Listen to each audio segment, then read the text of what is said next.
as to the fire that is burning there in Carpenter Canyon on Mount Charleston. Tonight, the U.S. Forestry Service met with the public to answer questions there at the Board of County Commissioners in the Calvada Eye. They were joined by Las Vegas Metro Fire Chief Scott Lewis from Pahrump Valley Fire and Rescue, the American Red Cross, Clark County, for the public to ask questions, as well as them giving an update in the status of the evacuations that are happening in that valley and as to how their homes are doing. There's been over 400 homes that have been evacuated in that area. We're going to let you hear a little bit of it in just a moment, but we do want to let everybody know that Hafen Elementary School has been set up by the American Red Cross as a shelter for any of those fire victims. A lot of them have animals there that they've left up in their homes, and they are being told that the firefighters are checking on them. But if you have an issue with where to store your animals, there is a facility available at the Hafen Elementary School facility, as well as that Michael Selbach from the Pahrump Valley Chamber of Commerce has had his cell phone number readily available for any fire victims in case you need any type of shelter, including RV access shelter, and where to store your animals, including larger animals, horses and other livestock. His number is 513-2038. You can give him a call, and that's available all weekend long. We want to let everybody know that in a couple days they have said that they will meet again in Las Vegas, those agencies, to give a further update. There's almost 10,000 acres right now at this point that have been burned up in that area. There is no access to the Kyle Canyon, Lee Canyon, or Trout Canyon area, and they said they will let their residents know on a case-by-case basis if they can get back into their homes. There's a Metro Police Department is up in that area securing the homes and making sure that no looting is going on, because there has been some reports of that as well. We also want you to know that they're keeping updated all the time. These fire officials are definitely saying that the fire is moving away from the Trout Canyon area and that the homes are in good condition at this point. We're going to let you hear a little bit of the U.S. Forestry Service right now. Well, again, thank you very much for having us this evening, and welcome here. So what I'm going to do is just give you a small little path to follow of items that I'm going to be covering, and we can kind of go from there. And so kind of the timeline for Adele's incident management team upon mobilization, we got the call on the 3rd. And so most of us traveled from central Idaho, parts of Oregon, northern parts of Utah. So a lot of us traveled anywhere from, anywhere from 8 to 10, 12, and sometimes 14 hours to come on down to the incident. So that mobilization took pretty much a day for all the team to assemble here in Vegas.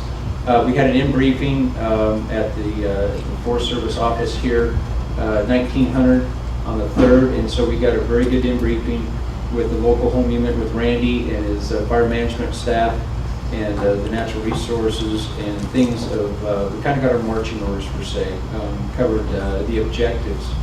I'll go into the objectives here in a little bit. We discussed a lot of things, the plan of attack, some of the, like Marty discussed, some of the sensitive species, some of the problem areas, in the sense that some of the challenges that we were going to be faced as a team, and how we were going to work together as a team and with the local home unit to accomplish some of these objectives.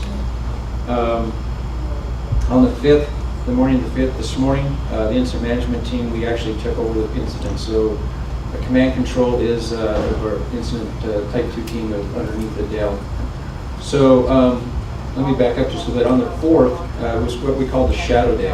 And so the shadow day was basically following and collecting information from the local units type 3 organization.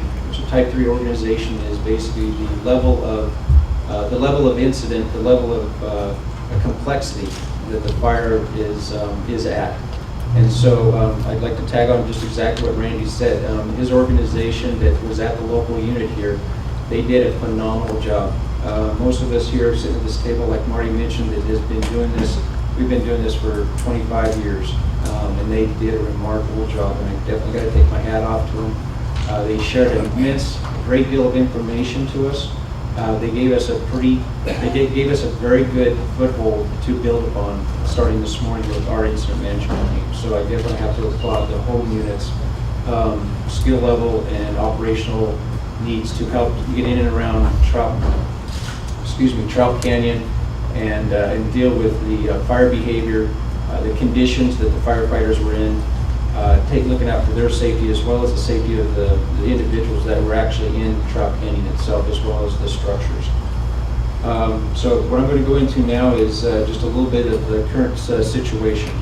Right now, the fire is just, it's a touch over 9,000 acres, and that was at 2:30 this afternoon. So I think we might be close, and probably maybe close to 10,000 acres. It is a full suppression incident.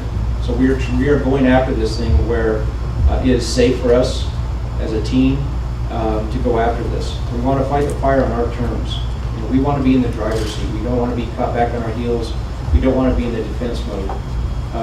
Yesterday evening, as this fire came into Trout Canyon, that's exactly what happened between topography, the weather, low RH, and the height, the temperature.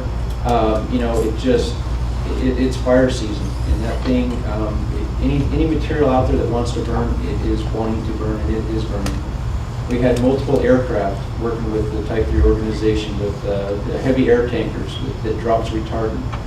We used a VLAT, which is a jet aircraft that has the capabilities of dropping 20,000 gallons of either water or retardant. You know, I mean, that thing, it is an amazing aircraft. I mean, so we were able to box in Trout Canyon with these types of aircraft, and between last night's performance and suppression activities that these guys did, again, gave us a great toehold to get started again this morning with, again, no structures lost.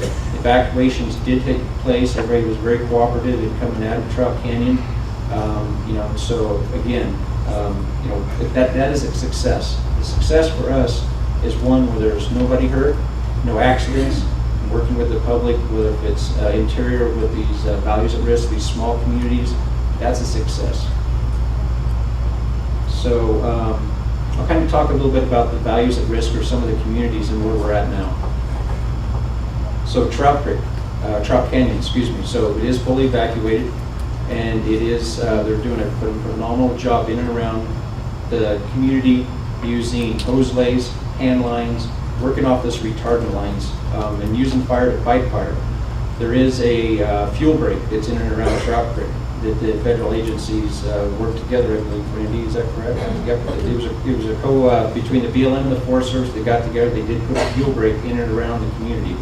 They're using that fuel break in order to be in the driver's seat, in order to fight fire on our terms, letting that fire come to us, or either that, or we're fighting fire with fire, going indirect, and pulling fire away from the community. So as it stands right now, the community of Trout Canyon, everything is looking really good, as the last I understood, with no structures lost and no injuries.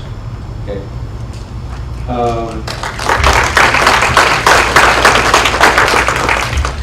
Okay, now since today was a red flag day, red flag meaning in the fire world means we got very low RH, high temperatures, and we got wind.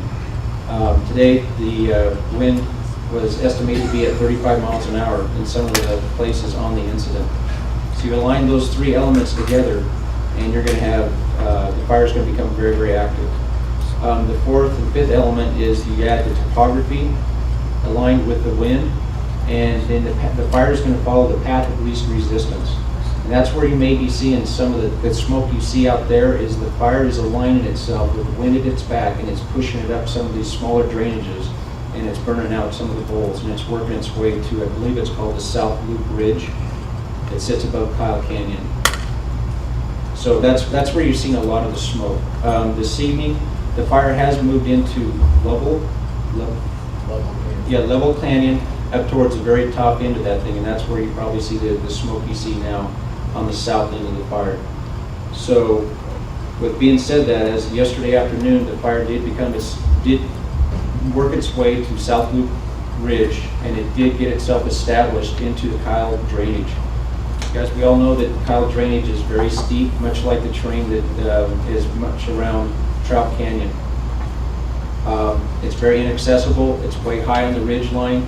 In order to send our firefighters in there, it's the risk to them, you know, for their safety is, you know, we have to be very cautious, and we're not going to put anybody at risk and try to get folks up in there and try to do you know, suppression tactics, because it's just not critical. So therefore, we were using a lot of our aircraft. Right now we got 5 helicopters, we got 4 heavy air tankers, again, we got the VLAT, and so we're using a combination of all these aircraft to help slow down the fire up on that ridge that sits above Kyle Canyon.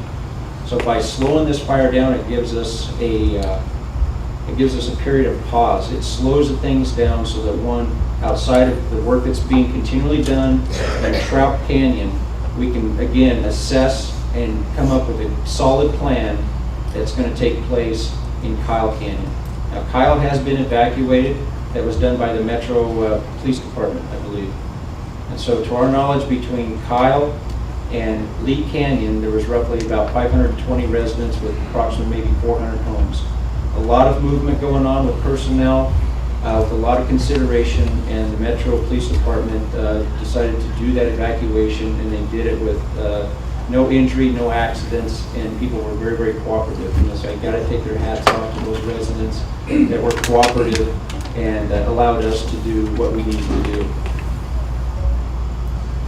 The plan right now for Trout Canyon is continue. Protect the structures, the interface. The next couple of shifts, that ought to be buttoned up and looking really good. Not to say that it's out, but we're going to have folks in there monitoring it and just protecting the folks the folks' structures that's in there. As far as folks going back into Trout Canyon, we're going to be assessing that on a daily basis. So right now, we cannot give you guys a solid date of when we're going to be looking about getting folks back in there. Okay, just want to make that clear. And it also goes along with Kyle and Lee Canyon. We're going to be assessing what the fire is doing. We're going to be assessing daily when it comes to the point of being on the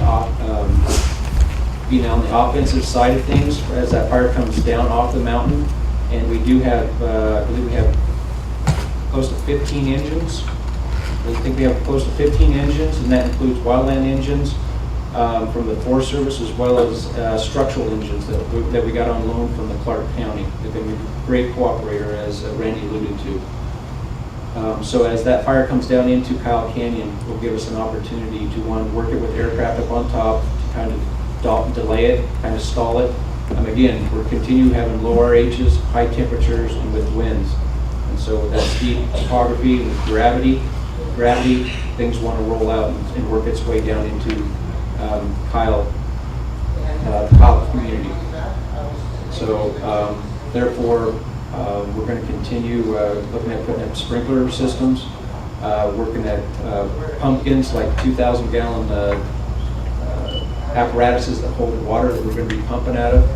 And so when that thing comes down off of the mountain, we're going to be able to do something on our terms. You know, we're hopefully not going to allow the fire to dictate what we need to do.